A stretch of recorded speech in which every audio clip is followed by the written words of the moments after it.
Europe 1 Soir. Il est 18h50, Europe 1 Soir continue avec vous, Nicolas Poincaré. Et avec la gueule de l'emploi de David Abiker. Bonsoir David. Salut à vous Nicolas, bonsoir Olivia. Bonsoir David. Vous nous parlez ce soir de l'utilité de la novlangue au bureau. Alors je vous parle de la novlangue parce que ce matin, hier plus exactement, le député PS Pascal Cherki a déclaré en substance que François Hollande devait arrêter la novlangue imbitable et se fixer des objectifs clairs. La novlangue imbitable, mais justement la novlangue ça sert à être imbitable, à pas être compris, ça sert exactement à ça, et c'est parce qu'elle est imbitable la novlangue qu'on l'utilise. À l'origine la novlangue ça vient de 1984, le roman de George Orwell. La novlangue c'est la langue du pouvoir, omniscient et totalitaire. La novlangue neutralise les idées subversives et les critiques.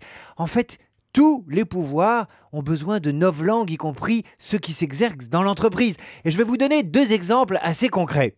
Après consultation des partenaires sociaux, nous lancerons un plan de restructuration. Ça, c'est de la novlangue, qui veut dire on est bien obligé d'en passer par un comité d'entreprise et d'en parler au syndicat avant de licencier, parce qu'on est obligé. De même, nous poursuivrons la maîtrise des grands équilibres budgétaires. Ça veut dire, grosso modo, on n'a plus d'argent, on va se serrer la ceinture. La novlangue est partout aujourd'hui parce que la communication est partout et donc elle permet d'éviter de dire la vérité de façon trop frontale. Et vous, David, vous nous dites qu'il faudrait arrêter dans l'entreprise de Alors, pratiquer la novlangue ? Je pense que ça rend fou. Je pense qu'il vaut mieux éviter la novlangue, mais ça peut quand même être utile de temps en temps. Par exemple, la novlangue peut aider à créer de la cohésion et de la douceur à condition qu'on la parle tous et qu'on la comprenne tous. Quand au bureau, je vous dis tu peux passer me voir dans mon bureau tout à l'heure ?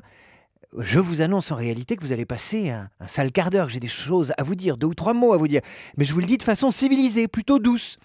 Quand les socialistes parlent de mariage pour tous, on comprend tous que c'est du mariage homo qu'il s'agit. Mais on comprend aussi que pour en parler de façon fédératrice, mieux vaut l'appeler mariage pour tous plutôt que mariage gay, ça passe mieux. Donc la novlangue, c'est comme la langue d'Ésope qui disait c'est la pire et la meilleure des choses.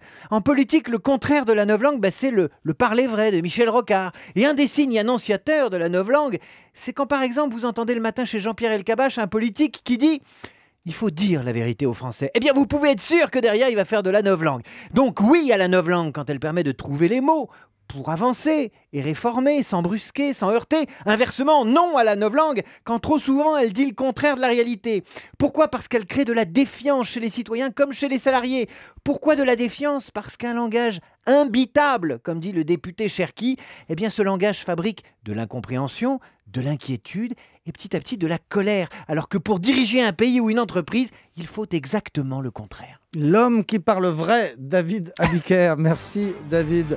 Le best-of de Nicolas Canteloup maintenant. Nicolas Canteloup, inspiré forcément par le foot ce matin.